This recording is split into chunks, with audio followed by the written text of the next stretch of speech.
Bismillah walhamdulillah wala haula wala quwata illa billah. Asyhadu an la ilaha illallah wahdahu la syarikalah wa asyhadu anna Muhammadan abduhu wa rasuluhu la nabiyya ba'da ila yaumil qiyamah amma ba'd. Allahumma shalli ala sayyidina Muhammad wa ala ali sayyidina Muhammad. Para siswa yang Bapak banggakan, pada kesempatan kali ini alhamdulillah puji dan syukur kita sampaikan kehadirat Allah Subhanahu wa taala, kita telah dapat berjumpa secara virtual dalam pertemuan pesantren Ramadan di SMA Negeri Situraja ini. Insya Allah Bapak kali ini akan membahas temanya yaitu Islam rahmatan lil alamin. Mudah-mudahan tema ini kita dapat terbawa emosional kita bahwa Islam itu bukan agama radikal, bahwa Islam itu bukan agama yang mengajarkan terorisme, tetapi Islam itu adalah agama yang penuh kasih sayang, cinta damai, dan seterusnya. Baik, kita mulai saja di bahasan pokoknya. Ingin menyampaikan bahwa Islam rahmatan lil alamin ini ya, dengan dasar hukum surat Al-Anbiya ayat 107 yang telah kita tahu, telah kita pahami bahwa maknanya itu yang tercantum di sini bisa dilihat. A'udzubillahi minasyaitonirrajim. Bismillahirrahmanirrahim. Wa ma arsalnaka illa rahmatan lil alamin. Sekali lagi Bapak baca. Wa ma arsalnaka illa rahmatan lil alamin. Dari ayat ini ya, secara arti bebasnya, dan betapa tidak kami mengutus Anda hai Rasulullah illa rahmatan, kecuali untuk menjadi rahmat, untuk menjadi kebaikan lil alamin, untuk seluruh alam. Alam di sini sangat luas ya, sangat luas. Kita ulangi ya, baca kembali. Baik, kalau dibaca, a'udzubillahi minasyaitonirrajim. Bismillahirrahmanirrahim. Wa ma arsalnaka illa rahmatan lil alamin. Wa ma, dan tidak, dan betapa tidak, arsalnaka, kami mengutus kamu hai Muhammad illa rahmatan, kecuali untuk menjadi rahmat, untuk menjadi kebaikan lil alamin, untuk seluruh alam. Kebaikannya menjadi kebaikan bagi seluruh makhluk Allah Subhanahu wa taala. Siapa yang menjadi kebaikan di sini? Memang secara letterleh tulisan ini atau ayat ini Nabi Muhammad. Tetapi yang kita permasalahkan dalam hal ini adalah apa yang dibawa oleh Nabi Muhammad, yaitu ajaran Allah, yaitu ajaran Islam gitu. Jadi bisa disampaikan kesimpulannya, Islam tidak mengajarkan keburukan atau bisa tidak mengajarkan kejelekan-kejelekan yang membawa keburukan, kesesatan ataupun kesengsaraan. Tetapi Islam ini sungguh sangat luar biasa, sungguh sangat istimewa, membawa kebaikan untuk seluruhnya, baik itu manusia ataupun hewan, baik itu agama yang berbeda sekalipun. Maka Islam ini menjadi rahmat. Dalam hadis yang gua tulis di sini, ya ayyuhan nas afsus salam, wahai manusia sebarkanlah salam. Ini adalah ajaran Rasulullah, ajaran Allah melalui Rasulnya yang menjadi hadis yang disebarkan kepada umat-umat manusia yang beragama Islam. Sebarkanlah salam. Salam ini artinya apa? Kebaikan, keselamatan. Sebarkanlah keselamatan, sebarkanlah keselamatan. Kalau dilanjutkan, wa'ati'ut ta'am, berilah makan kepada orang lain.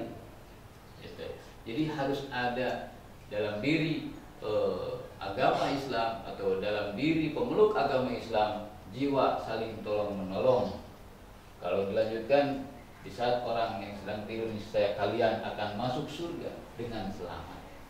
Atau saya tegaskan, sholatlah di saat orang-orang sedang tidur niscaya kalian akan masuk surga dengan selamat. Hikmah yang terbesar dalam yang ingin saya sampaikan yaitu setiap perintah dan larangan Allah dan Rasulnya adalah rahmatan lil alamin, rahmat untuk seluruh manusia, rahmat untuk seluruh makhluk Allah. Contoh, Allah memerintahkan sholat. Di sholat itu hikmahnya bisa menjadi kebaikan untuk semuanya. Walaupun secara ritualitas Allahu Akbar, tapi lihatlah makna filosofinya. Pandangan melihat ke bawah, perlihatan ke bawah bermakna bahwa kita harus memperhatikan orang-orang yang di bawah kita. Kemudian menghadirkan hati, menghadirkan pikiran ketika sholat, dan merasakan indahnya, enaknya, nikmatnya melaksanakan sholat. Kehusuan itu pun sangat baik dirasakan dan berdampak pada nilai-nilai kebaikan-kebaikan. Itu hablum minannas atau imma hablum minallah. Jadi segala perintah dan larangan Allah untuk Rasulnya dan Rasulnya adalah rahmatan lil alamin. Baik, kita tinjau dari sudut sejarah perjuangan Islam.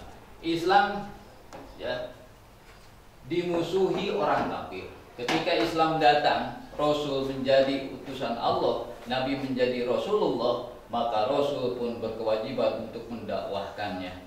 Tetapi ketika itu Islam dimusuhi oleh orang-orang kafir karena penyebaran Islamnya sangat luar biasa. Dengan mengajarkan kebaikan, memberikan contoh kehidupan yang mulia tanpa ada kerusakan di alam dunia ini, tanpa merusak tatanan kehidupan di alam dunia ini, Islam sangat dikagumi banyak orang. Lambat laun, semakin banyak, dan semakin terasa intimidasi, semakin terasa kesengsaraan atau gangguan, hambatan dari orang-orang kafir, sehingga Islam dimusuhi orang kafir. Tapi Islam tidak memusuhi orang kafir. Tidak ada ajaran Islam berbalas dendam. Ketika sejarah menyebutkan bahwa Rasulullah pergi ke Taif untuk berdakwah, menyampaikan risalah Allah. Ketika di Taif itu Rasul mendapatkan gangguan, walaupun sampai gangguan tersebut bukan hanya hinaan, cacian, tetapi gangguan fisik. Rasulullah SAW sampai berdarah-darah. Tidak ada sedikit pun di hati Rasulullah untuk balas dendam. Bahkan para pengikut Rasulullah siap untuk berperang. Walaupun seperti itu, Rasulullah tidak ingin memerangi negeri Taif itu. Peperangan Islam dengan orang kafir terjadi karena membela diri. Seluruhnya diserang terlebih dahulu, kemudian Islam membela diri. Ataupun Islam diancam akan diserang, maka Islam siapkan pasukannya. Apakah ini ada manfaat untuk orang lain? Kemudian kita ramu dan kita sampaikan, sharing dengan yang lainnya. Ketiga, tidak mudah terbawa arus negatif, menyibukkan diri pada kegiatan positif. Yang terakhir, berpikirlah terbuka dan saling menghargai segala perbedaan. Perbedaan ini adalah sebuah keniscayaan, kepastian. Ada di pulau A, di pulau B, situasinya, demografinya, geografinya berbeda, maka akan melahirkan bentuk-bentuk yang berbeda dengan bahasa-bahasa yang berbeda, kemudian konsep-konsep yang berbeda, dan itu adalah suatu fitrah makhluk Allah, fitrahnya manusia. Senantiasa kita saling menghargai, saling toleransi atas segala perbedaan. Itulah yang menjadi harapan Bapak. Islam, sekali lagi, Islam adalah rahmat untuk seluruh makhluk Allah, termasuk hewan sekalipun. Kita harus saling menjaga dan saling menghormati. Hewan tidak tidak mesti harus dibunuh langsung, tetapi ada tata cara yang jadi prosedur dalam Islam. Kemudian sesama manusia sudah jelas, dan kepada lingkungan alam sekitar pun kita harus saling menjaganya. Mudah-mudahan puasa kita, ibadah kita, sholat kita diterima oleh Allah Subhanahu wa Ta'ala,